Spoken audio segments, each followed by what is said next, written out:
Olá pessoal, tudo bem?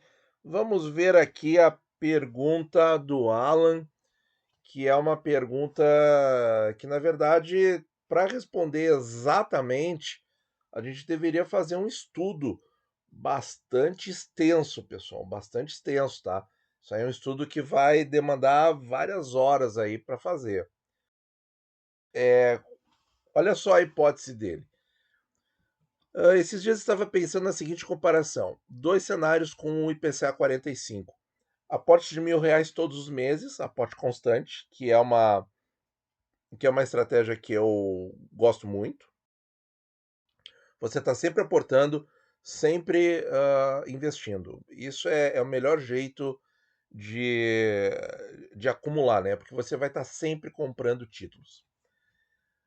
Ou aportes de R$ 1.000 apenas em taxas superiores a 6%. Nos meses com taxas inferiores, o valor do aporte seria acumulado em Tesouro Selic. E quando a taxa voltasse aos 6%, aportaríamos o montante desse acúmulo e seguiríamos aportando os R$ 1.000 até que a taxa, até que a janela fechasse, né? Que a taxa baixasse dos 6. Não sei se me fiz entender, não, entendi perfeitamente. Mas isso geraria alguma diferença lá na frente? Ou seja, será que isso acumula mais títulos? Então, pessoal, como eu falei, tem que fazer um estudo grande e trabalhoso que é bem trabalhoso de fazer. Mas assim, a gente tem alguns princípios, né, que a gente sabe. A gente sabe que o tempo ganha da taxa. A gente já mostrou isso, ó, 500 mil vezes aqui no canal, tá? É, e aí eu trago a tabela não, o gráfico do histórico de taxas do IPCA 45, tá? E aqui a gente vai perceber que o ponto de corte 6%, na verdade, você ficaria sem investir no papel até julho de 22. Você só faria o primeiro aporte em julho de 22, porque aqui ele não chegou a bater 6%. Ó. E aí você deixou pelo menos 5 anos para trás, ó, porque o título foi lançado em 17. Você deixou 5 anos para trás sem investir, ou seja, você não tem benefício do tempo agora, mas os 5 anos para frente, bom, aí sim. Mas veja que, e no outro cenário, você já teria 10 anos acumulados. Né? Se a gente pensar em 5 para frente, então continua tendo uma não rentabilização pelo tempo de maneira significativa. Então eu acho um pouco complicado. Você vai, na verdade, esse estudo ele seria meio que específico demais para uma situação que talvez seja um pouco anômala, né? Porque você vai estar, na verdade, pegando um investimento durante 5 anos, aportando R$ 1.000 em Tesouro Selic, e aí, em 2 anos e pouco antes da data presente, aí você passa a investir no 6%, quer dizer, mas pelo menos não pensou em sair, o que já é uma grande coisa. Então eu acho que fica assim uma coisa meio faltando, sabe? Porque você vai estar avaliando um investimento de 5 anos no Selic e depois, durante 2 anos, de novo no 45, ou seja, pela primeira vez no 45. Então, por causa desse detalhe, se fosse o IPCA 35, talvez seja mais interessante. Por quê? Porque o IPCA 35 também teve IPCA mais 6 em outros momentos. Só que aí o que acontece? A gente vê que os momentos do IPCA mais 6 não são tão comuns assim, né? Aqui foi 24%, talvez 25% agora. Mas veja, pessoal, que de 2013 a 2000 e com alguns períodos ali pequenos, né, em que caiu dos 6, mas veja que aqui ficou uma janela de 3 anos. De 3 anos, pessoal. Aqui era a época da Dilma, tá? Será que vamos ficar pelos próximos 3 anos com taxa de 6%? Não sabemos, não sabemos, tá? Então tem essa diferença também. No IPCA 35 eu acho até que seria mais interessante, mas é muito específico. Agora, voltando aqui para o 45, por que que eu acho que não seria muito útil fazer uma coisa dessas, né? Eu vou pegar o gráfico do preço, e aí, olha só, se eu fico restringindo demais a taxa de entrada, olha aqui o que que eu perco, ó. Eu perdi de comprar o título a R$ 700, ó, né? A 800 e pouco e tal.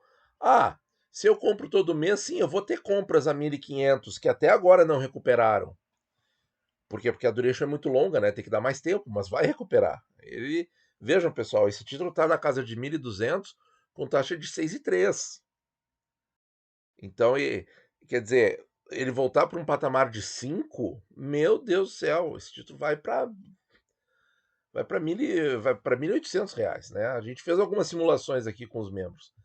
Então, pessoal, olha só, esse é o problema, né? Você ficar investindo no Selic esperando os 6%, você vai ficar 5 anos sem investir e você necessariamente vai perder preços que não vão mais acontecer. Esses preços aqui, bastante abaixo de R$ 1.000, não vão mais acontecer. Pode, pode soltar foguete aí que não vai acontecer, não tem jeito, tá? E aí você vai ter o quê? Aportando todo mês. Um que outro aporte lá meio caro, mas pelo tempo de acúmulo, isso é amplamente compensado. Isso é amplamente compensado, tá? E outro problema que eu vejo a gente ficar usando o Tesouro Selic é que a gente vai estar à mercê da taxa Selic do momento. Ou seja, você vai estar deixando o seu dinheiro mais digamos assim, não é uma palavra que eu gosto de usar, tá? Mas você vai estar deixando o seu investimento mais na sorte do mercado. Eu não gosto da palavra sorte, tá? Por quê? Porque a gente sabe que na vida a gente muda a nossa sorte, tá? Bem, filosofias à parte, o que que acontece? Se você tinha uma Selic de 14%, bom, o seu dinheiro que estava esperando foi muito bem remunerado. Se você tinha uma Selic de 2%, poxa, você teve juro real negativo. Você perdeu para a inflação. Então, assim, ó, eu acho melhor comprar o IPCA 45 lá no momento que a Selic estava a 2% e ele era IPCA mais 3. Eu acho melhor comprar o IPCA 45 a IPCA mais 3, pagando. Isso foi no segundo semestre de 2020, né? Foi por aqui, ó. Quando ele estava em torno de R$ 1.300, R$ 1.400, 1.200, que está mais ou menos o preço de hoje. Sim, muita paciência, muita espera, sim, mas é um IPCA longo. É assim mesmo, né? Que você vai ter IPCA mais 3 do que ficar ali naquele 2%, que depois pulou para 3,75, agora está caindo um pouco e tal, mas é, eu não sei se essa Selic até 45 vai me garantir algum ganho na casa do IPCA mais 3. E a tendência é que não garanta, né? A tendência é que não garanta, tá? Por quê? Porque o Brasil, infelizmente, sempre foi um país de inflação forte. Então, assim, ó, concluindo, pessoal, é, dado o contexto muito específico, fazer um corte a 6% vai, vai ficar uma análise, na minha visão, muito prejudicada, porque você vai estar tirando 5 anos de investimento. E eu acho que as pessoas não deveriam fazer isso, porque você vai estar abrindo mão de preços ótimos lá no começo do título, que sim, o título depois ficou muito mais caro, aqui ficou mais complicado de aportar, concordo. Mas quem adivinha o futuro? Ninguém. E você sabe que o título é longo, então, se a taxa está muito baixa, de repente prefiram um IPCA mais curto, né? E não um IPCA tão longo assim. Então eu creio que não é muito útil ficar esperando em Selic nesses casos aí. Agora sim, ó. Ah, não, mas Isso remete muito também aos estudos que fazem em bolsa, né. O cara que buy the dip, né, o cara que compra o vale, né, compra ali quando o preço da ação cai muito, né, o cara que acerta todos os vales, ele perde para um cara que investe todo mês uma quantia fixa. Então, no tesouro IPCA principal longo, isso vale, isso vale. Só que com uma certeza, né, que o teu tesouro IPCA vai ter aquele rendimento naquela data. A bolsa, sei lá, pode levar 5, 10, 15, 20. Bom, mas esse aqui leva 21 anos também. Então, na bolsa você pode ter isso antes, pode ter depois, pode demorar muito mais do que você espera. A gente não sabe. No tesouro tu tem uma data, pelo menos, né? Então, esses estudos de bolsa, a gente pode pegar a ideia emprestado e ver que, ora, se ficar esperando para comprar o vale, os caras já fizeram muitos estudos e viram que perde para um cara que compra sempre, e aí eles fazem isso com 80 anos, com 100 anos, com 200 anos, por que que no tesouro vai ser diferente, né? E a gente vê aqui muito claramente isso, né? Que 5 anos atrás o título custava aí 60% do que custa hoje. E esse preço não volta mais. Então, pessoal, não sei. Deixem aí as contra-argumentações, mas usando os princípios, até pode ser que o Selic até ganhe fazendo nessa janela muito específica. Se teve um período de Selic muito alta, mas teve um período de Selic muito baixa também.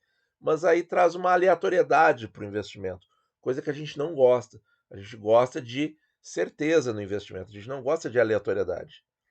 Tá? Por quê? Porque vai deixar aleatório para se a Selic é boa ou não no momento que você estava esperando para comprar, para chegar na taxa desejada, né? Então, pessoal, acho que tem bastante coisa para pensar aí. Deixem as contra-argumentações. Muito obrigado por ouvir e bons investimentos a todos.